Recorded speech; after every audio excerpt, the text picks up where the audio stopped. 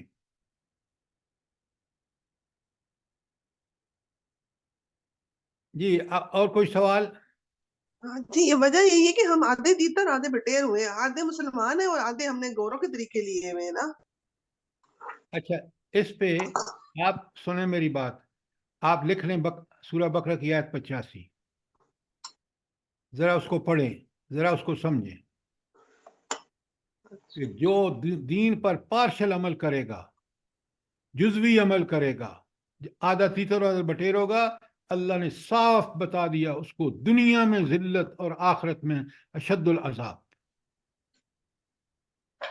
سورہ بقرہ کی آیت 208 میں اللہ کہتا ہے ادخلوا فی السلم کافہ, پورے کے پورے دین میں داخل.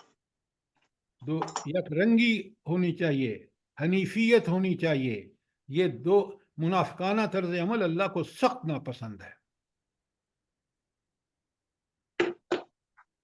اب چلیے آیت نمبر 2 میں, اگر کوئی سوال ہے سر تو جی ایک سوال, سر جی میں یہ پوچھنا چاہ رہی تھی کہ جیسے ہم ہر رمضان میں دورہ قرآن کرواتے ہیں, تو الحمدللہ رات کو آپ نے میرا دماغ کھولا, یہ بھی شرح صدر میں آئے گا کہ ہمیں سیرت کو بھی لے کے چلنا ہے رمضان میں, تو وہ آپ نے جو ہینڈ آؤٹ دیے تو وہ میں اب انشاءاللہ سب کو دوں گی بھی, تو وہ یہ بھی شرح صدر میں آئے گا. مجھے تو نہیں تھا, یہ پہلے ادراک بھی نہیں گزرا کہ میں سیرت کو لے کے رمضان میں چلوں.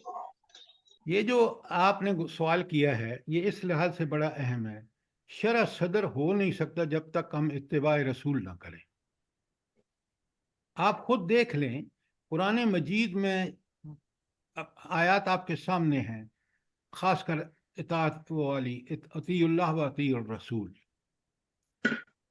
قرآن میں نبی کریم صلی اللہ علیہ وآلہ وسلم کا جو مقام و مرتبہ ہے, اگر وہ سمجھ لیں, دیکھیں نا, کہیں قرآن میں نہیں آیا کہ صرف اللہ کی اطاعت کرو. ایک جگہ مجھے دکھا دیں اطیع اللہ کے ساتھ اطیع الرسول موجود ہے, اور پھر سورہ نور میں صرف کہا اطیع اللہ, اطیع الرسول کہا, اطیع اللہ بھی نہیں کہا. کیوں؟ قرآن کہتا ہے من یطع الرسول, جو کوئی رسول کی اطاعت کرے فقط اطاع اللہ, گویا اس نے اللہ کی اطاعت کی. حضور نبی کریم صلی اللہ علیہ وآلہ وسلم نمونہ ہے اطاعت کا. تو اگر یہ نہیں پڑھیں گے تو شرح صدر کہاں سے ہوگا؟ سر جی یہ 208 اللہ آیت آپ تعالیٰ نے, پلیز میری بات سنیں, اللہ تعالیٰ نے اپنی رضا اسی میں رکھی ہے. قل ان کنتم تحبون اللہ فاتبعونی, نبی کریم صلی اللہ علیہ وسلم کی اطاعت کرو گے تو تمہیں اللہ کی محبت نصیب ہوگی. تو شرح صدر تو ہو ہی نہیں سکتا جب تک کہ آپ اللہ رسول اللہ صلی اللہ علیہ وسلم کی اطاعت نہ کریں, اتباع نہ کریں.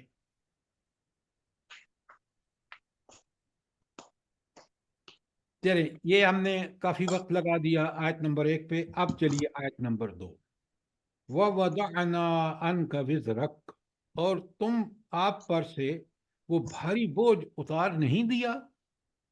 اب یہ بھاری بوجھ کیا تھا, اس کو سمجھیں. وہ یہ تھا کہ آپ 38 سال کی عمر میں اتنے پریشان ہو گئے دیکھ دیکھ کے، وہ جو برائیاں تھیں معاشرے کی انتہا کی، کئی دفعہ میں آپ کے سامنے بیان کر چکا ہوں، پریشان، سخت پریشان، اور اتنی پریشانی کہ گویا آپ کی جو اتنا بوجھ تھا اس پریشانی کا کہ آپ گویا کہ وہ بوجھ آپ کی گردن توڑے جا رہا تھا. تو اللہ نے کیسے اتارا وہ بوجھ آپ کے سے، وہ بوجھ کیسے دور کیا؟ سر قرآن سے رہنمائی فرمائی. قرآن نازل کر کے، کہ قرآن کے اندر آج آپ دیکھ لیں اس قرآن نے ان کو کیا بنا دیا. جب نبی کریم صلی اللہ علیہ وآلہ وسلم نے مدینے کی ریاست کا اس کو دستور بنایا، خلفائے راشدین نے بنایا، اور آج اپنے ملک کو دیکھ لیں، جب اس قرآن کو ہم نے چھوڑ کر طاغوت کے آئین کو اپنایا تو آپ دیکھ رہے ہیں، آپ خود سوچیں کہ آپ کے چیف جسٹس صاحب نبی کریم صلی اللہ علیہ وسلم کی اہانت کے مرتکب ہو رہے ہیں. عجائب. ایک منٹ آنا، میں ابھی آپ کو بھیج رہا ہوں، آپ سب لوگ اس کو پڑھیں اور دیکھیں اس میسج کو، کہ بالکل حقیقت پسندانہ جائزہ جو انہوں نے ابھی فیصلہ دیا ہے اس کو ذرا آپ دیکھیں، اور پھر آپ مجھے بتائیں کہ ہم نے کیا کیا ہے. یہ سینیٹر کا بیان نکالیں، کسی ایک میں ہوگا. اچھا، تو اب اس بوجھ، آج بھی جو بوجھ ہے کہ یہ دنیا خلق خدا کس تباہی میں جا رہی ہے، اس کا حل صرف اور صرف قرآن و سنت کی تعلیمات میں ہے.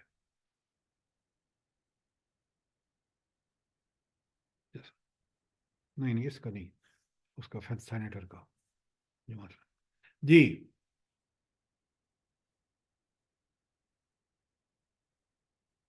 تو آیت نمبر 2 میں کوئی سوال ہو؟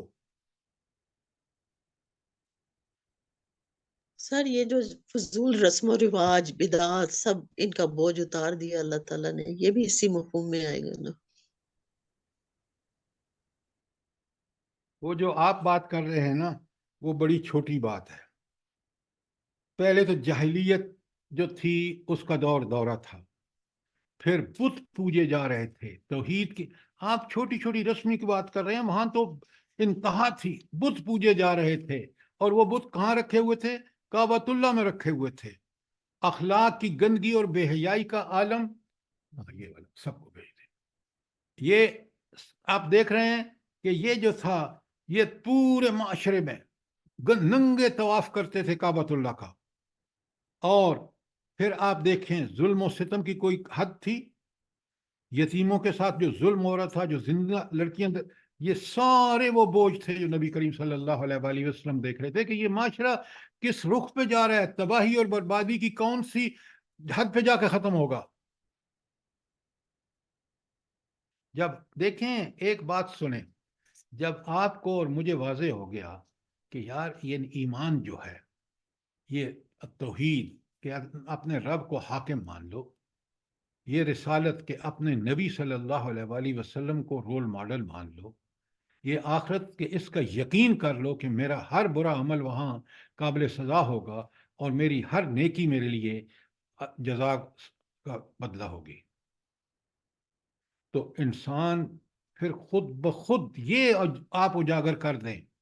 اس لیے ہم یہ صورتیں پڑھ رہے ہیں آخری پارے کی، کہ یہ صورتیں وہی چیز سب سے پہلے ہمارا ذہن روشن کرتی ہیں، پھر ہم بڑی آسانی سے قرآن کی دیگر تعلیمات پر، کیونکہ وہ فطری ہیں، اس کے ڈائریکٹ عمل کرنے سے فائدے ہوتے ہیں، اس پہ ہم چلنا شروع کر دیتے ہیں.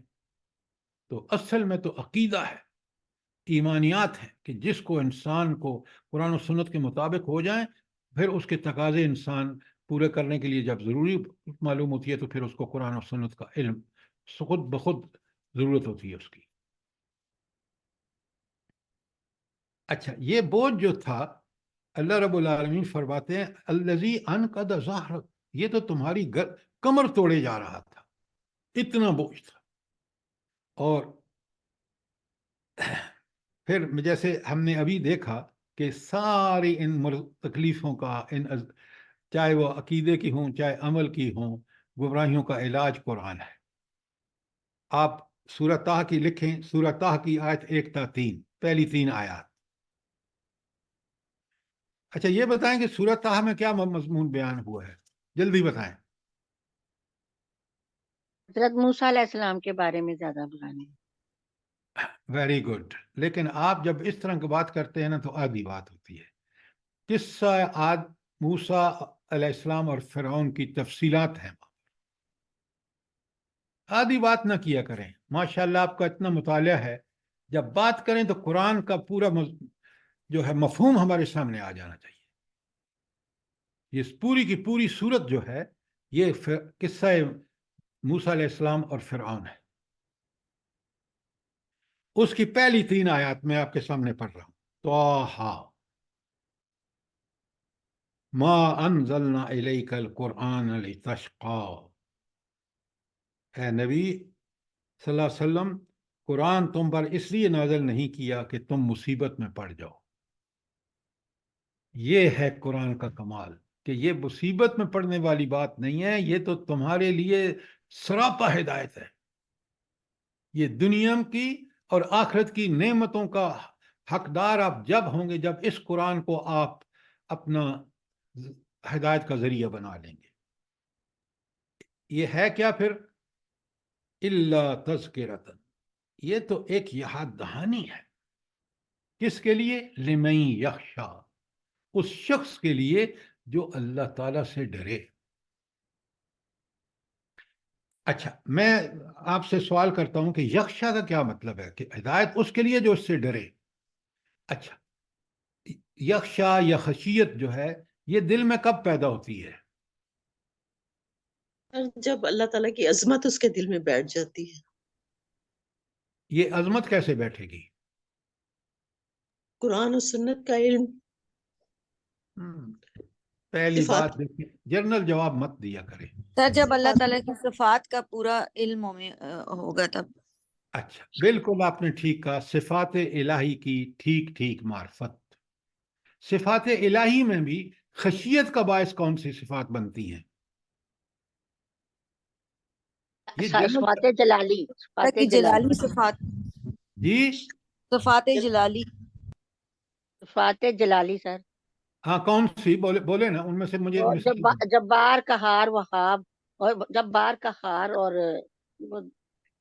سر اب یہ جو ہے نا ان کی پکڑ اور اللہ کی پکڑ سے ڈرتے ہوئے یہ پھر پیدا ہوتی ہے ہمارے اندر. دیکھیں اللہ تعالی شدید العقاب ہے. جب اس کی نافرمانی کی جائے گی تو وہ آپ سے اگر توبہ کر کے معافی مانگ کے سیدھے راستے پہ نہیں آئے تو وہ سخت پکڑ ہے اس کی. وہ صفات جو اس کے ناراضگی کا باعث بنتی ہیں، اس کی لعنت کا باعث بنتی ہیں اور وہ ناراض ہوتا ہے، وہ صفات جب تک ہمیں پتہ نہیں ہوں گی ہمارے دل میں خوف نہیں پیدا ہوگا. کہ خوف کس بات کا؟ کہ برائی نہیں کریں ورنہ اللہ تعالیٰ ہمیں پکڑ لے گا. اور اس اللہ سے چھڑانے کا کسی میں یارہ نہیں، کوئی اس سے چھڑا نہیں سکتا. وہ مجرم بچ ہی نہیں سکتا اس کی پکڑ سے. جب تک یہ مجھے اس صفات کا علم نہیں ہوگا میرے دل میں ڈر پیدا نہیں ہوگا. اب دوسری بات بتائیے، یہ تو ہو گیا کہ اللہ کا خوف ان صفات سے جو اللہ کی پکڑ جو وہ ہے صفات جلالی. اور صفات جلالی میں آپ کو پتہ ہونا چاہیے کون سی صفات، تاکہ یہ ممم بات نہ ہو. اب مجھے بتائیے، ایک طرف تو یہ اللہ کا خوف ہے جو ہمیں برائی سے بچاتا ہے، دوسری طرف اللہ کی اطاعت میں کے لیے کون سے صفات ہیں جن کا ہمیں علم ہونا چاہیے کہ ہم اس کے مطیع اور فرم بردار بن جائیں. صفات کمالی اور صفات جمالی. مجھے آپ بتائیے، صفات بتائیے. یہ ساری باتیں جو ہیں آپ کسی کو بھی بتائیں گے تو اس کو پتہ ہی نہیں کہ صفات جمالی اور کمالی کیا ہوتی ہیں. العزیز عزیز الوہاب الرزاق المالک العلیم الخبیر یہ سارے اللہ کے جو نام ہیں یہ سب باتیں جو آپ کر رہے ہیں نا، سب سے پہلی بات وہ مجھے پالتا پوستا ہے، اس کے میرے اوپر احسان ہے، وہ رب ہے. ربوبیت میرے اندر محبت پیدا کرتی ہے کہ مجھے پیدا کیا، مجھے پال رہا ہے، میری نگرانی کر رہا ہے، میری کفالت کر رہا ہے۔ بات کو الٹی طرف سے نہ شروع کیا کریں تاکہ سامعین کو بالکل ڈائریکٹ ہٹ کرے بات۔ اس کی احسانات کا میں شکر، وَإِن تَعُدُّوا نِعْمَتَ اللَّهِ لَا تُحْصُوهَا، کتنا بڑا منعم ہے کہ اس کی نعمتوں کا شمار ہی نہیں ہے۔ تو کیا میں اس کا کہنا نہ مانوں؟ سوچیں ذرا، بات ایسی ہو جو سامنے والا بالکل اپنی زندگی میں محسوس کر کے اس کی حقانیت کی طرف راغب ہو جائے۔ اگر میں ان سے کہوں کمالی اور جمالی، جو اس کا ان کو معنی ہی نہیں پتا، پہلے ان کو ایکسپلین تو کریں۔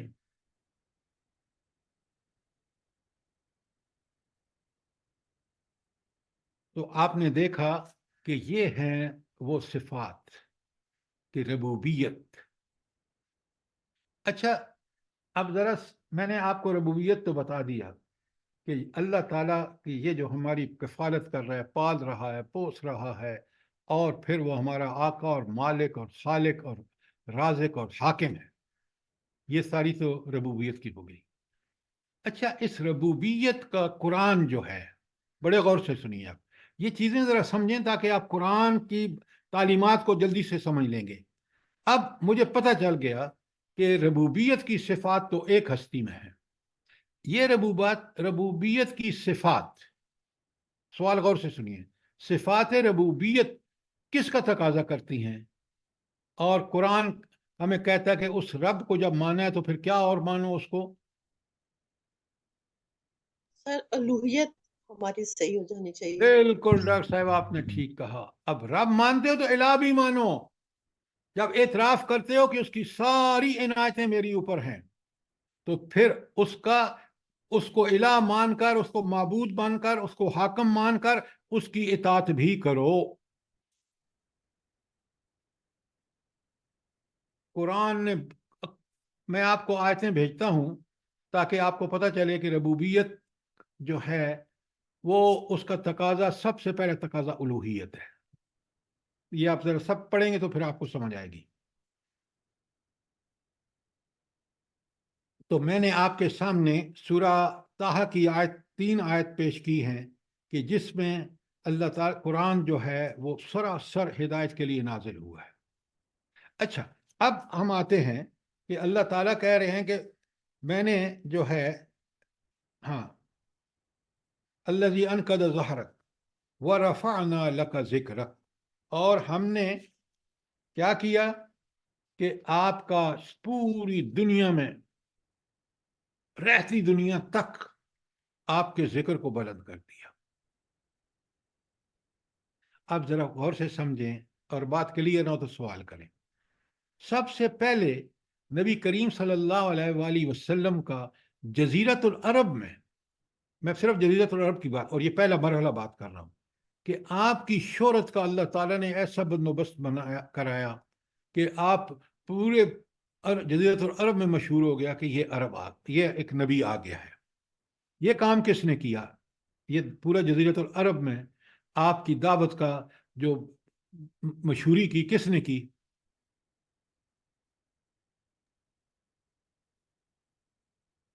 اللہ تعالیٰ نے کی سر۔ سر اللہ تعالیٰ نے کی، لیکن سر آپ کافی صلی کام اللہ اللہ علیہ تعالیٰ وسلم کے کرتا ہے، دشمنوں اس نے دنیا میں سر ابو ان کے اپنے گھر رشتے داروں نے ہی کی کہ ان کی بات نہ سننا، یہ کہہ رہے ہیں جادوگر، تو وہ جب ایسے کہتے رہے اچھا ان کے بس لوگوں کریں، نے آپ کہا، بس کریں، آپ خدا کے لیے بس کریں۔ یہ سارا کام جزیرۃ العرب میں کس نے کیا؟ آپ کے دشمنوں نے کیا۔ کیسے کیا؟ غور سے سمجھیں۔ جو ہی حج کے موقع دیکھیں نا، وہاں کوئی ریڈیو ٹی وی کوئی کمیونیکیشن ذرائع تو نہیں تھے، حج کے موقع پر لوگ جمع ہوتے تھے۔ اب جناب یہ قریش مشرکین جا کے لوگوں کو کہتے مت جانا، مت پہنچنا اس کے پاس، وہ نعوذ باللہ جادوگر ہے، وہ تو باپ کو بیٹے سے لڑا دیتا ہے، یہ ہو جاتا ہے، وہ ہو جاتا ہے۔ خوب پروپیگنڈا کیا۔ اب لوگوں کو پتہ چل گیا ان کے اس پروپیگنڈے سے کہ ایک نبی آ گیا ہے۔ اب جب وہ خود تحقیقات کرتے کہ وہ نبی کیسا ہے، اس کے ماننے والے کیسے ہیں، تو ان کو بالکل اس کا ریورس پتہ چلتا. تو یہ تھا پہلا مرحلہ کہ آپ کی شہرت پورے جزیرت العرب میں پھیل گئی.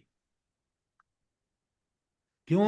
اس پروپگنڈے کے نتیجے میں لوگ یہ معلوم کرتے تھے کہ یہ شخص ہے کون، کیا کہتا ہے، کیسا آدمی ہے، اس کے جادو سے متاثر ہونے والے کون لوگ ہیں جو اس کو مانتے ہیں، ان کی سیرت اور کردار کیا ہے. اس چیز نے ان کے پروپگنڈے کو ایک طرف زائل کر دیا اور دوسری طرف آپ کی شہرت چار چاند لگ گئی. یہ تھا پہلا مرحلہ. کوئی سوال؟ آپ کو پتہ ہے جس طرح مکے میں کوئی قبیلہ ایسا نہیں تھا کہ جس کا کوئی فرد مسلمان نہ ہو گیا ہو. یہ میں بات کر رہا ہوں جب دعوت عام پھیل چکی تھی. اور ان کے اس پروپگنڈے کا یہ نتیجہ ہوا کہ پورے جزیرت العرب میں کوئی قبیلہ ایسا نہیں تھا کہ جس میں کسی شخص نے اسلام قبول نہ کی. یہ تھا پہلا مرحلہ. آپ اس کو مرحلہ وار سمجھیں گے تو بات بڑی کلیئر ہو جائے. اچھا، یہ اب دوسرا مرحلہ آتا ہے جب مدینے میں حکومت قائم ہو جاتی ہے اور آپ دیکھتے ہیں وہاں یہودی اور منافقین خوب پروپیگنڈا کرتے ہیں، اور دوسری طرف یہ حکومت جو ہے آپ دیکھتے ہیں خدا پرستی، زہد، تقوی، طہارت، اخلاق، عدل و انصاف، انسانی مساوات، مالداروں کی فیاضی، غریبوں کی خبرگیری، عہد و پیمان کی پاسداری وغیرہ وغیرہ. یہ جب دیکھتے ہیں تو عربوں نے تو کوئی ایسی ریاست کبھی دیکھی ہی نہیں تھی کہ جس کے اندر یہ پاکیزہ قوانین جاری اور ساری ہوں اور اس سے خدا اس سے وہ کچھ دیکھ رہی ہو، وہ کچھ اپنی زندگیوں کو دیکھ رہی ہو جو اس نے کبھی دیکھا نہیں تھا پہلے. اور آپ دیکھیں سارا زور لگایا انہوں نے، جنگیں کی نبی کریم صلی اللہ علیہ وسلم سے، اور نتیجہ یہ ہوا کہ پورے جزیرت العرب میں لوگوں کو یہ صدا سننے کو ملی کہ واشہد ان محمدًا عبدہ ورسولہ. تو آپ کے رسول ہونے کا شعرہ آپ مدینے کے منافقین اور یہودیوں نے اور جنگوں نے پورے جزیرت العرب میں پھیل گیا. یہ تو دو مرحلے، ایک ابتدائی مرحلہ مکے میں اور یہ مدینے میں دوسرا مرحلہ. تیسرا مرحلہ جو ہے آپ کے بعد آپ کے صحابہ نے، خلفائے راشدین نے، اور قیامت تک آنے والے دوروں پورے دور میں آپ دیکھیں یہ نبی کریم صلی اللہ علیہ وسلم کا پیغام کس طرح بڑھ. آج اگر آپ یورپ کے عیسائیوں میں دیکھیں، یہودیوں میں دیکھیں، جو لوگ واقعی حق کے متلاشی ہیں، ان کو اگر پناہ ملتی ہے تو رسول اللہ صلی اللہ علیہ وسلم کے لائے ہوئے دین میں. وہ جب نبی کریم صلی اللہ علیہ وسلم کے دین کو دیکھتے ہیں تو آپ حیران پریشان ہو جاتے ہیں. میں آج آپ کو ایک انگریزی میں بھیجوں گا جو ایک مسلمان ہوا ہے، اس نے جو نبی کریم صلی اللہ علیہ وآلہ وسلم کے بارے میں جو کچھ کہا ہے اس کو ذرا آپ دیکھیے گا. تو اب آپ دیکھیں روئے زمین پر کوئی ایسا وقت نہیں گزرتا جب دنیا میں اذان بلند ہو رہی ہو، کیونکہ آپ کو پتہ ہے یہ اوقات نماز کے ہر جگہ مختلف ہیں، اور وہاں اشہد ان محمد رسول اللہ کی آواز نہ آ رہی ہو. اور پھر آپ دیکھیں کوئی نماز ہو، کوئی ذکر ہو، درود اللہ کے رسول صلی اللہ علیہ وآلہ وسلم کو خود قرآن کہتا ہے کہ ان اللہ وملائکتہ یصلون علی النبی یا ایہا الذین آمنوا صلو علیہ وآلہ وسلم. تو آپ دیکھیں کہ یہ ہے وہ آپ کا ذکر کہ جس کو اللہ نے بلند کیا ہے سورت آیت نمبر 4 میں کہ آپ سر جی صلو علیہ، جی سر جی یہاں سے آیت جو ہے نا وہ صلو علیہ وسلم تسلیما ہے. سوری سلم و تسلیمہ. جی اچھا، پھر آپ دیکھیں یہ کلمہ جو ہم پڑھتے سر ہیں، یہ کون سی سورہ ہے؟ ہاں یہ ہے احزاب کی 56، سورہ احزاب آیت 56۔ اچھا، کبھی آپ نے سوچا ہے کہ یہ جو کلمہ جو ہم پڑھتے ہیں لا الہ الا اللہ، اس کے ساتھ کیا پڑھتے ہیں؟ کیا پڑھتے ہیں؟ محمد رسول اللہ۔ اللہ اکبر، اللہ اکبر۔ یعنی اللہ کا ذکر کے ساتھ کس کا ذکر موجود ہے؟ حضور صلی اللہ علیہ وآلہ وسلم کا۔ آپ ذرا جذباتی نہیں، آگے اور مزید دیکھیے، لا الہ اللہ، لا الہ الا اللہ، کہ میرا الہ اللہ ہے، میں نے اس کے عبادت کرنی ہے، اس کا حکم ماننا ہے، اس کی پرستش پوجا کرنی ہے، اس کی غلامی کرنی ہے، یہ میرا مقصد زندگی ہے۔ لا الہ الا اللہ کیا ہے؟ مقصد زندگی لکھیں۔ اور طرز زندگی کیا ہوگا؟ اس مقصد کو زندگی کا طرز بنانا کہاں سے ملے گا؟ محمد الرسول اللہ، یہ طرز زندگی ہے، پورا دین اس میں آگے ہے۔ اور جب شہادتین، جس کو کے بغیر مومن نہیں ہو سکتا، کیا ہے شہادتین؟ اشہد اللہ الہ الا اللہ، آگے کیا ہے؟ واشہد ان محمدا عبدہ ورسولہ۔ دیکھ لیں، جہاں اللہ شہادت آپ دے رہے ہیں اللہ تعالیٰ کی الوہیت کی، وہاں آپ کو محمد رسول اللہ صلی اللہ علیہ وسلم کی رسالت کی شہادت دینا ضروری ہے۔ اب اس سے بڑا ثبوت کیا ہو سکتا ہے کہ آپ کا ذکر اللہ نے کیسے بلند کیا؟ چند چیزیں میں نے آپ کو بتائی ہیں، آپ دیکھ لیں،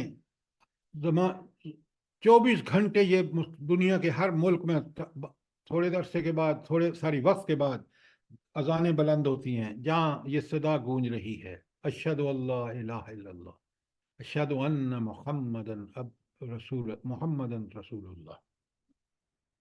کوئی نماز آپ کے ذکر سے خالی نہیں، اور آپ انسانیت کے لیے نجات دہندہ ہیں۔ اس سے بڑا کوئی رفع ذکر ہو سکتا ہے؟ لکھیں سورہ آل عمران کی آیت 31 اور 32، کئی دفعہ میں آپ کے سامنے بیان کر رہا ہوں۔ اور اخلاق کی گواہی کون دے رہا ہے؟ خود رب العالمین، وَإِنَّكَ لَعَلَىٰ خُلُقٍ عَظِيمٍ۔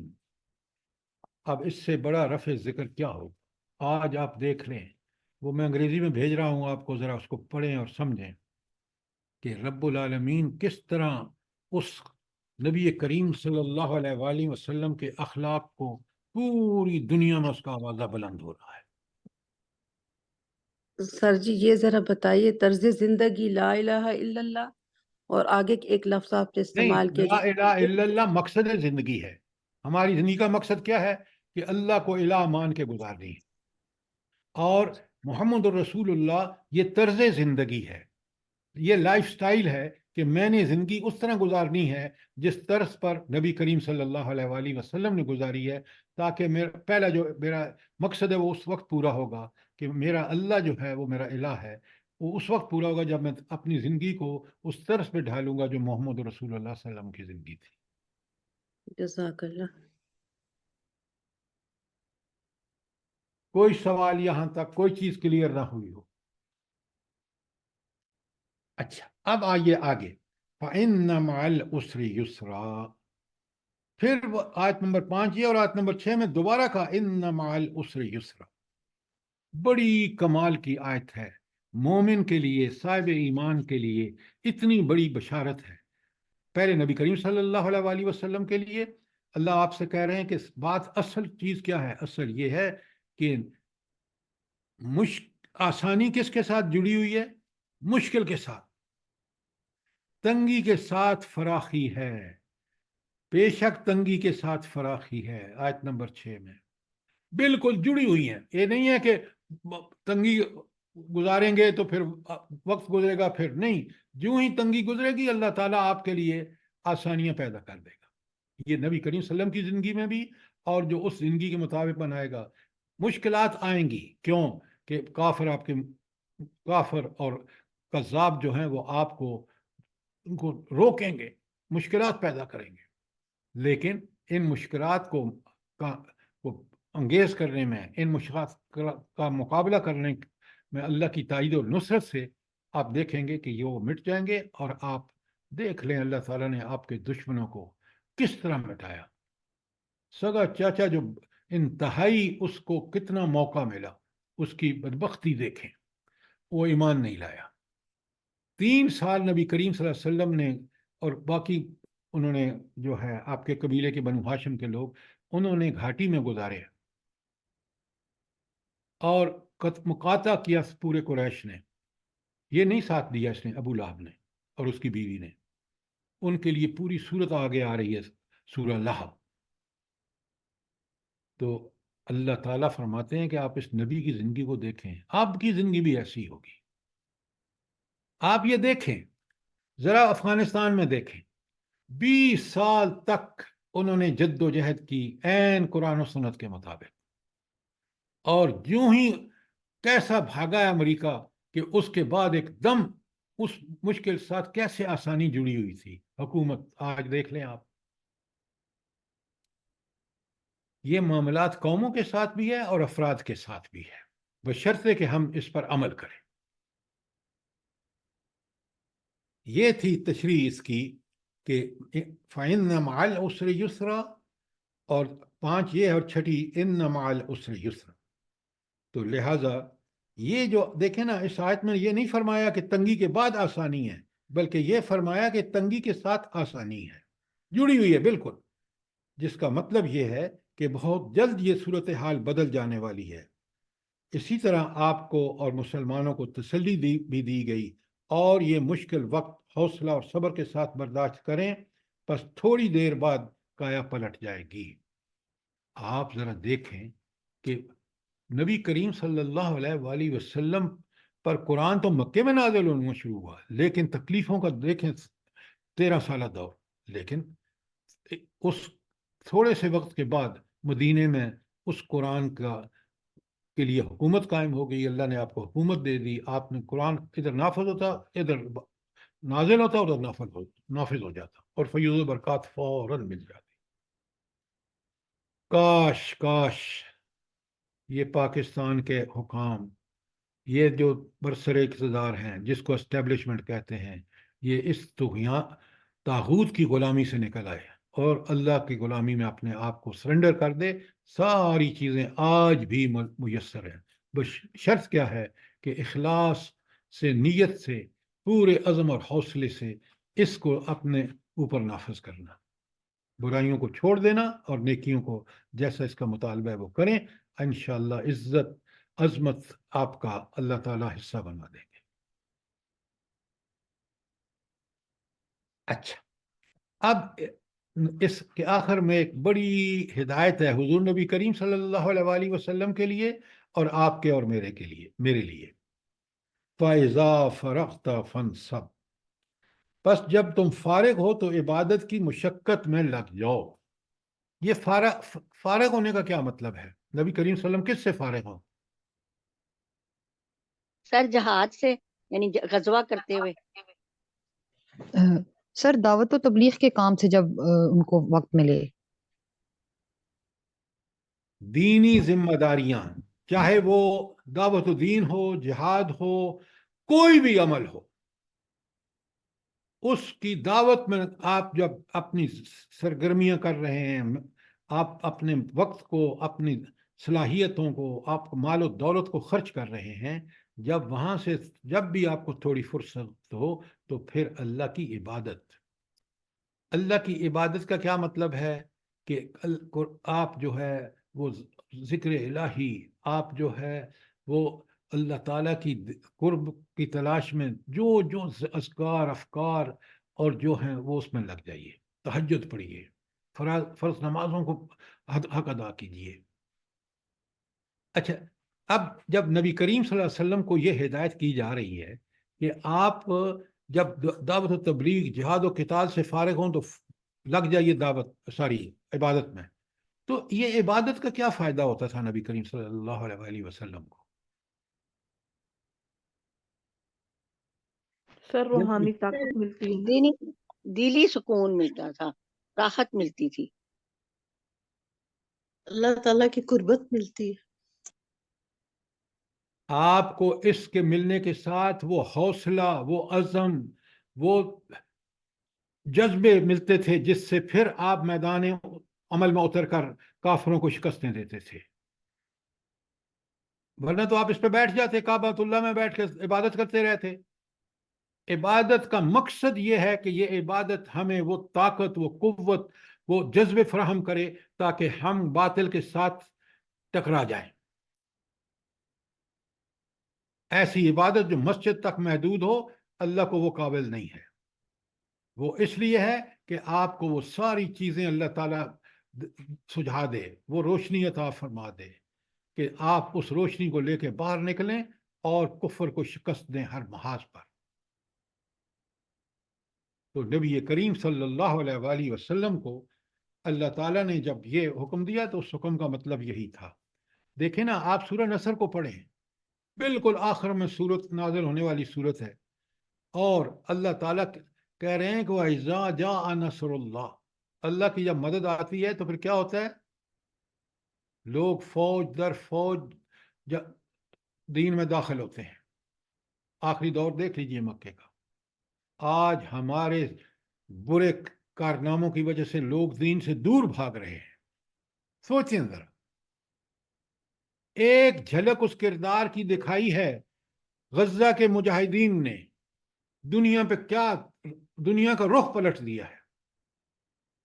لوگ اس کو دیکھ کے اسلام قبول کر رہے ہیں. سچ کہتے ہیں فرانس میں 17,000 لوگوں نے اسلام قبول کیا. میں آپ کو فیکچوئل بات بتاتا ہوں. میرے ایک دوست ہیں، ڈاکٹر پنڈی کے ہیں. وہ دوستی ان سے اسی وجہ سے ہوئی کہ وہ دعوت کا کام کر رہے ہیں تو ہم ان کو ہیلپ کر رہے ہیں الحمدللہ. اس نے کہا کہ چھوٹا سا ٹاؤن ہے، ایک دن میں 18 لوگ انہوں نے اسلام قبول کیا ہے. یہ اس نے اپنی آنکھوں دیکھا واقعہ بتایا ہے. ہم نے اس دین کو جو اتنا خوبصورت تھا، جس کے احکامات ہی زندگی بخش ہیں، اس کو ہم نے داغدار کیا. اللہ کے ہاں ہم کیا جواب دیں گے؟ نبی کریم صلی اللہ علیہ وآلہ وسلم اس لیے سورہ فرقان میں آیا کہ کہیں گے یا قوم اتخذوا ھذا القرآن مہجورا. اے نبی، اللہ تعالیٰ یہ میری قوم نے اس قرآن کو چھوڑ دیا، اس کو نشانہ تضحیک بنا دیا. تو یہ تھی سورہ الم نشرح لک. میں نے آپ کے سامنے اس کی تفصیل بیان کر دی ہے، اور نبی کریم صلی اللہ علیہ وسلم، خلاصہ یہ ہے کہ نبی کریم صلی اللہ علیہ وآلہ وسلم کو 3 نعمتیں، بڑی نعمتیں اللہ تعالیٰ نے عطا فرمائی. ایک نعمت کہ پہلی نعمت شرح صدر، تفصیل میں نے آپ کے سامنے بیان کی. دوسری نعمت جو تھی کہ اللہ تعالیٰ نے آپ سے وہ بوجھ اتار دیا جو آپ کی کمر توڑے جا رہا تھا. اور تیسری نعمت کہ آپ کو اللہ تعالیٰ نے وہ کچھ عنایت فرمایا کہ آپ کا صرف ذکر کا بندوبست کیا، جس کی مثال نہ کوئی پہلے ملتی ہے نہ آج ملے گی، اور قیامت تک یہ عمل جاری اور ساری ہے. سر جی آخری آیت رہتی ہے وَإِلَىٰ رَبِّكَ فَارْغَب. میں نے ابھی آپ کو بتایا ہے کہ جب آپ دعوت دین کی ساری کاموں سے فارغ ہوں تو رب کا فرغب، اس وقت اپنے رب کی عبادت میں کی طرف راغب ہو جائیے. کیا مطلب؟ کہ اس وقت آپ تہجد، فرائض، اذکار، اس پر خوب ان کو پکڑیے، ان پر عمل کیجیے، تاکہ آپ کو وہ طاقت فراہم ہو جو پھر آپ تبلیغ کے لیے جو ہے وہ طاقت، وہ قوت، وہ عزم، وہ حوصلے اس ذکر کے نتیجے میں، جو صحیح معنوں میں ذکر ہے، اور اس وقت نصیب ہوتے ہیں کہ آپ میدان عمل میں کام کر سکیں. ہم تسبیحات پڑھ کے اور پھر بیٹھ جاتے ہیں. دعوت کا کام جو ہمارے لیے بہت ضروری ہے. رمضان کا مہینہ آ رہا ہے، آپ اللہ تعالیٰ کے فضل و کرم سے سب جانتے بھی ہیں، اور آپ کو سیرت کا بڑا پیکیج آپ کو مل چکا ہے، مکی اور مدنی سیرت، اور اس کے ساتھ قرآن سے تقریباً بڑی بڑی ساری آیات آ گئی ہیں. پورا ذکر قرآن کا نبی کریم صلی اللہ علیہ وسلم کا جس طرح اللہ تعالیٰ نے ارشاد فرمایا وہ ہم نہیں کر سکتے، لیکن اس کا ایک بہت بڑا حصہ آپ کو مل چکا ہے۔ تو سیرت واقعات کی صورت میں آپ کو دو ہینڈ آؤٹ مل چکے ہیں، پہلا مکی سیرت اور دوسرا مدنی سیرت، اور قرآن میں جو نبی کریم صلی اللہ علیہ وآلہ وسلم کے مقام و مرتبہ کا ذکر ہے اور آپ اس کے تقاضے کیا ہیں وہ آیات کی شکل میں آپ کو مل چکا ہے۔ تو اس رمضان میں اپنے دوستوں، رشتہ داروں، عزیزوں اور دیگر لوگوں کو تک وہ آپ واٹس ایپ کے ذریعے بھیج سکتے ہیں، ان کو تلقین کر سکتے ہیں کہ اس کو پڑھو۔ اللہ تعالیٰ مجھے بھی اور آپ کو ان چیزوں سے ہدایت حاصل کرنے کی توفیق عطا فرمائے۔ آمین سر، ثم آمین۔ اگلی سورت کو پڑھ کے آیا کریں۔ اگلی سورت جو ہے وہ 3 ہے، بڑی پیاری سورت ہے، چھوٹی سی سورت ہے، تو سمجھ کے پڑھ کے آیا کریں تاکہ پھر آپ اس کو مزید اچھی طرح سمجھ لیں، اور سوال ہوں تو ضرور کریں۔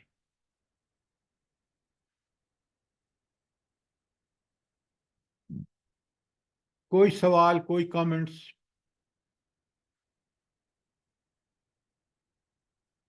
یہ دونوں صورتیں جو تھی نا، ایک پہلی جو ہم نے کی ہے سورہ ضحیٰ اور سورہ علم نشرح، یہ دونوں نبی کریم صلی اللہ علیہ وسلم سے ڈائریکٹ خطاب ہیں، اور ان کو ہم نے سمجھنا ہے۔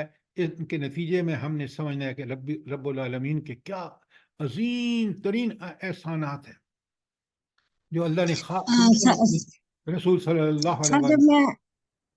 جب میں نے ریاض الجنہ میں نوافل ادا کیے تو میں دل میں پہلے سوچ رہی تھی کہ میں کون سی صورتیں پڑھوں نا سورہ فاتحہ کے بعد، تو اللہ نے میرے دل میں ڈالا کہ سورہ ضحیٰ پہلی رکعت میں اور دوسری رکعت میں علم نشرح پڑھو، تو میں نے یہ دونوں صورتیں پڑھی تھی الحمدللہ۔ اس سے تو آپ کے بالکل آپ نے ٹھیک کیا، آپ کو نبی کریم صلی اللہ علیہ وآلہ وسلم کی عظمتوں کی معرفت حاصل ہوگی۔ دوسری صورتیں جو ہیں نا، جو دوسری آیات ہیں، مثلا سورہ بقرہ کی آخری رکوع، سورہ آل عمران کا آخری رکوع، سورہ حشر کا آخری رکوع، یہ آپ کو اللہ تعالیٰ کے قرب کا بڑا ذریعہ بنے گی، اور آپ دعائیں مانگیں گے شعور کے ساتھ، کیونکہ ان میں بڑی دعائیں ہیں۔ اور سورہ حشر میں اللہ تعالیٰ کے اسماء الحسنی ہیں۔ تو یہ جب بھی دیکھیں نا، آیت الکرسی کی بڑی فضیلت ہے۔ اب آپ آیت الکرسی سے پہلی آیت ملا لیں اس کے ساتھ، اور 2 اگلی ملا لیں۔ اب وہ جو پہلی آیت ہے وہ انفاق فی سبیل اللہ کے حوالے سے روز آپ کو یاد دہانی ہوگی، اور پھر آپ سورہ اس میں ساری آیت الکرسی میں آپ اللہ تعالیٰ کی صفات کی معرفت حاصل کریں گے۔ پھر آگے آپ کو بتایا جائے گا کہ ایمان اور اس کے تقاضے۔ تو مہربانی کر کے ان سب چیزوں کو زبانی یاد کر لیں، نمازوں میں پڑھیں۔ قرآن جو نماز میں پڑھا جاتا ہے اس کا اجر کہیں زیادہ ہے صرف الگ سے تلاوت کرنے کا۔ کوئی سوال، کوئی چیز کلیئر نہ ہوئی ہو؟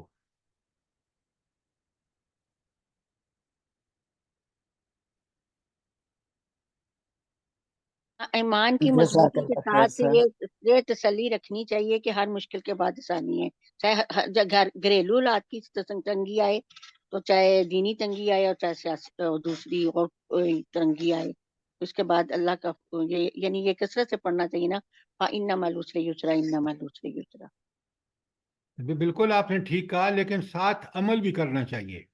پڑھنے سے پڑھنے کا مطلب ہے کہ ہم اس کا مفہوم سمجھ کے پڑھیں، پھر ہمارے اندر اللہ تعالیٰ توکل کی کیفیت پیدا فرمائے گا۔ اس توکل سے، اللہ پر توکل سے ہم ساری مشکلات پر قابو پا سکتے ہیں انشاءاللہ۔ بے شک سر، بے شک۔ سر جی ایک بات شیئر کر سکتی ہوں؟ جی ضرور۔ سر جی یہ جو آیات ہے فَإِنَّ مَعَ الْعُسْرِ يُسْرًا والی، سر جی یہ میں نے آزما کر دیکھی آپ والی بات، کہ میں نے ان کو جب شعور سے پڑھا کئی سالوں سے، ایک بات وہ آپ کو معلوم ہے میرا وہ کام نہیں ہو رہا تھا، لیکن جب میں نے ان کو شعور سے 2 دن لگاتار پڑھا، آپ یقین کریں 2 دن کے اندر میرا کام ہوا۔ الحمدللہ الحمدللہ الحمدللہ۔ دیکھیں نا یہاں الفاظ پہ غور ہے، ان مع العسر یسرا، کامیابی جڑی ہوئی ہے کس سے؟ آسانی جڑی ہوئی ہے مشکل سے۔ یہاں بیچ میں سپیس نہیں، اللہ تعالیٰ نے 2 دفعہ یہ بات ارشاد فرمائی، اور آپ نے بالکل ٹھیک فرمایا کہ رب نے جس طرح آپ کا یہ مسئلہ حل کیا ہے، یہ اللہ تعالیٰ بالکل سارے مسائل کا حل اس کے حکم سے ہوتا ہے۔ یہ توکل مومن کا سب سے بڑا توکل ہے۔ اگر ہماری کوششوں کے باوجود تاخیر ہو رہی ہے تو اس میں بڑی کوئی حکمت اللہ کی۔ ربنا تقبل منا انك انت السميع العليم وتب علينا انك انت التواب الرحيم۔ سبحان ربك رب العزة عما يصفون والسلام على المرسلين والحمد لله رب العالمين۔